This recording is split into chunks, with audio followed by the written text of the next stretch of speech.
Quelqu'un me demandait dernièrement, que pensez-vous du manque d'amour de la prière? Il désirait savoir comment on pouvait acquérir l'amour de la communion avec Dieu. Je lui ai dit, mon frère, vous ne pouvez obtenir cet amour de la prière avant d'avoir acquis la certitude qu'il ne peut venir que de la chair. La chair ne peut se plaire aux choses de Dieu. C'est là que réside votre difficulté.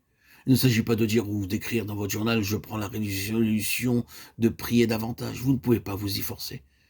Mais que la hache tranche la racine de l'arbre, déraciner l'esprit charnel. Et comment peut-il être déraciné? Vous ne pouvez pas le faire. Mais laissez le Saint-Esprit venir et condamner le péché et faire mourir la chair. Et le Saint-Esprit viendra en vous. Et alors, vous apprendrez à aimer la prière, à aimer Dieu, à aimer votre prochain. Vous serez rempli de l'esprit d'humilité. Vos pensées se porteront vers les choses spirituelles et les choses célestes. L'état charnel est la racine de tous les péchés. Si nous désirons connaître exactement en quoi consiste cet état charnel, nous devons faire bien attention au fait que l'état charnel peut coexister avec de grands dons spirituels. Souvenez-vous qu'il existe une grande différence entre les dons spirituels et les grâces spirituelles. Beaucoup de gens ne comprennent pas cela. Ainsi, parmi les Corinthiens, il y avait des dons spirituels extraordinaires. Au chapitre 1er de la première épître, Paul dit « Je rends à Dieu de continuer l'action de grâce, car en lui, vous avez été comblés de toutes les richesses qui concernent la parole et la connaissance. »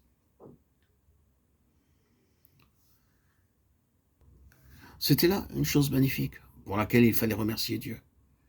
Et dans la seconde épître, Paul déclare « Comme vous excellez en toutes choses, faites en sorte d'exceller aussi dans cette œuvre de bienfaisance » de Corinthiens 8, 7. Au 13e chapitre de la première épître, vous voyez comment l'apôtre parle du don de prophétie et de la foi qui peut transporter les montagnes et de la science de tous les mystères. Mais il leur dit aussi que tout cela ne sert de rien s'ils n'ont pas l'amour. Ils se réjouissaient des dons qu'ils possédaient et ne recherchaient point les grâces. Mais Paul leur montre une voie par excellence. Apprendre à aimer Dieu et à être humble. L'amour est la plus grande chose, car l'amour est semblable à Dieu. Nous devons nous rappeler, et c'est là une chose solennelle, qu'un homme peut avoir le don de prophétie, qu'un homme peut avoir du succès au service de Dieu dans une sphère particulière, et pourtant, par son esprit de jugement, son orgueil, et d'autres choses encore, il peut donner la preuve que si ses dons spirituels sont remarquables, il ne possède pas les grâces spirituelles. Prenons bien garde que Satan ne nous leurre pas avec cette idée. Mais je travaille pour Dieu et Dieu me bénit, et les autres me considèrent, et je suis en aide à bien des gens. Bien-aimés en Christ, frères et sœurs, le fait qu'un homme charnel puisse posséder des dons spirituels est une chose extrêmement solennelle. Et l'homme le plus zélé, celui qui remporte le plus de succès dans l'œuvre du Seigneur, peut avoir à s'agenouiller devant Dieu et à se poser cette question.